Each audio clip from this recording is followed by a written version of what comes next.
we've got graded turtles. Graded. I don't care about grading. I think it's kind of a scam. Hey guys, welcome back to the channel. Today I'm going to talk about Retro Toy Con, which I went to back in November. But if you follow any of the other channels I produce, they've all been posting from Retro Toy Con, Toy Federation's toy convention this past couple of weeks. You know, everything I shoot is usually on like a 3-month hopper delay, whatever you want to call it, backlog. So, which is kind of funny because I go in and film on some Saturdays for Toy Federation, and then inevitably Ryan will get a call like, hey, I watched the video this morning, is that still in there? And he's like, man, that was 3 months ago.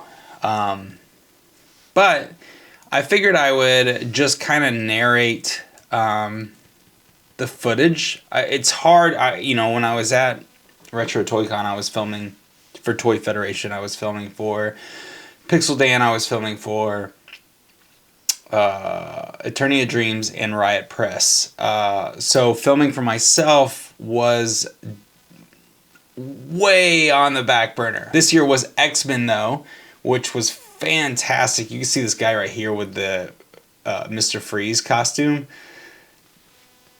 That's not X-Men, but they had the voices of the original X-Men, the animated series cartoon, as well as the writers. You know, I write scripts, and I was curious on what a script for an animated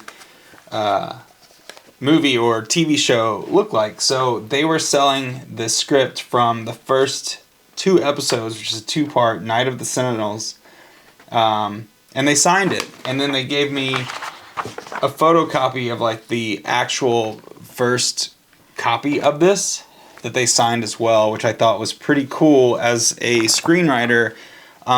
It's always cool to look at how other people write.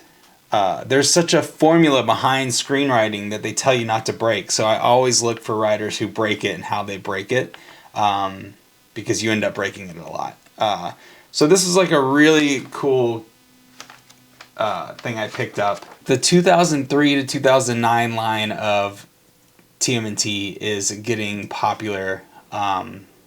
Seth, who I see at every show, had this crazy amount of them. Not so much anymore because I think I bought maybe 7 or 8 figures off of him. But just really cool. That cartoon, I gave it another shot, and it's really impressive. The storyline is very good. They stick to the comic.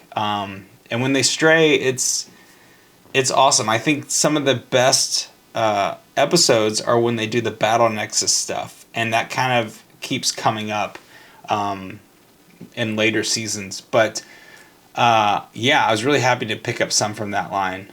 Then we've got these knockoff turtles that Ryan had over at the Toy Federation booth. Those are always cool. Picked up this really cool artwork from this guy. I've got so much artwork from this guy, but he did this great Turtles watching the cat April.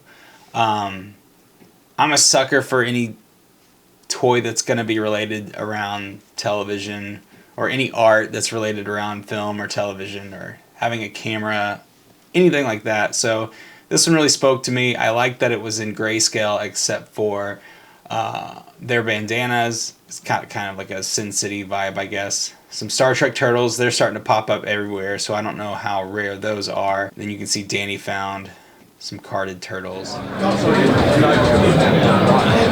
look at the Krang in the box. Yeah, and that big box Krang. I've never seen the box for that before. That was really cool. Now here we've got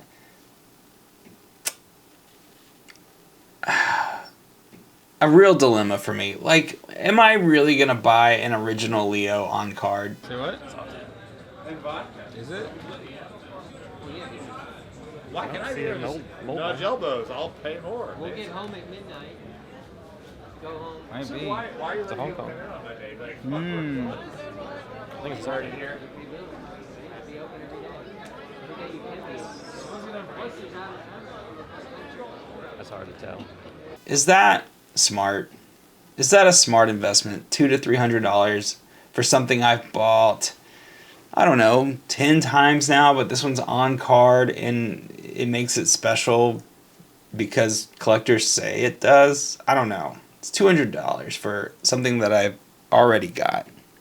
Again, we've got graded turtles. Graded. I don't care about grading. I think it's kind of a scam. And I'm not paying $1,000, $800 for something that was $4 30 years ago. That's insane. Just to say I have it graded and I can't touch it because not only is it in plastic casing, but now it's in another plastic casing that's even harder to get into. That's stupid. That's really stupid. Okay, this was actually cool. This guy had an original Sega, or Sega 2. It's not like the classic one, but it comes with Sonic 2. This is the one I got, but without the extra X-Men game. I wanted it. I have no time to play video games, but I wanted it. And then he shows me this crazy Game Boy, I forget the name of it. I think he says it. Maybe he doesn't. Emulator. But I don't have time to play video games. It's just cool. I really liked it. And it looks slick. If I had time to play, I'd play. But I did. You can see that X-Men Genesis game. I did buy that off of him. Just because I'm a sucker for the packaging. And X-Men. They're great. Oh, wow. That's... Yeah. Do you have... Is it loaded with, like, turtles? Or no? Probably. This is all stuff that I play. This is my personal one, so okay. It's all well. That's nice. See. I didn't put any turtles on it. I don't think. Well, forget the T, maybe. That thing's great. I can't get it, but I will get the. Here we've got the camo bandana turtleflage Leo, which I think maybe like the very last of the 50 I'm trying to collect. Some might even say it doesn't count in that original run. And I think there's 2 versions of this camouflage type of turtle, so my 50 might be 51. Leave a comment if there's like another version kind of like this one. I think there is. If so, maybe it's 51, maybe it's 50, because I think I'm counting the Jim Lee custom. Since they never made it, I think I counted that as one of the 50 that I got. You can see that. I'll link that video if you're not familiar with that one. So maybe that's not canon, I guess. I really need to go back and look, but I know it's like, of the 50 Leos I'm trying to collect, it's really like 49 or 51. I don't think it's actually 50. I think that's just a nice round number to say. But, you know, Ryan was gracious enough to give me $30 off of that. So I guess, you know, that's worth 35,000 subs, huh? What is for you? 50. For you? Yeah. That's fine. Oh, and then we have Robert, who made me this awesome diorama that I love so much and have had no time to take photos with. But I am working on a secret project with it, so there's that. But again, he really is just such a great diorama maker. I mean, this thing is incredible. Little 3D printed guys. Like lower grade ones, like table. Kind of like Giant espresso machine.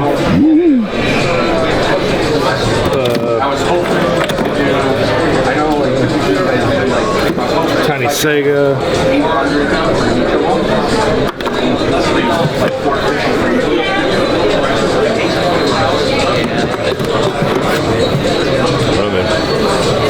That is awesome. Are you heading out? Yeah, we're about to go. All right. And then I got Pops. Everybody loves Funko Pops. No one will leave a comment saying that Funko Pops are terrible or that they're the new Beanie Babies, because everybody loves Funko Pops. It's just how it is, right? I don't even have a black light for this one. I'm not even sure why I bought it. It just really, I got sucked in by the colors.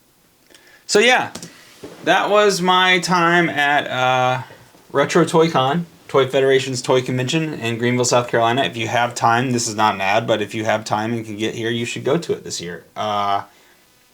If you like vintage toys, it's the best vintage toy show I've been to. I'm going to ZoloCon this weekend, so we'll see how that is. But I usually find pretty cool stuff at this one that I just don't find at any other toy conventions. And I don't know if that's just because all the other vendors like this show, so they bring out their good stuff or what. But yeah, let me know in the comments if you watched the other footage from Retro Toy Con and what Teenage Mutant Ninja Turtles you've picked up lately. Because I've picked up a few, and you'll see that in the next couple of videos. I'm getting really close to the 50. Thanks for watching. Hit subscribe, leave a comment, hit the like button, tell the mailman. Thank you.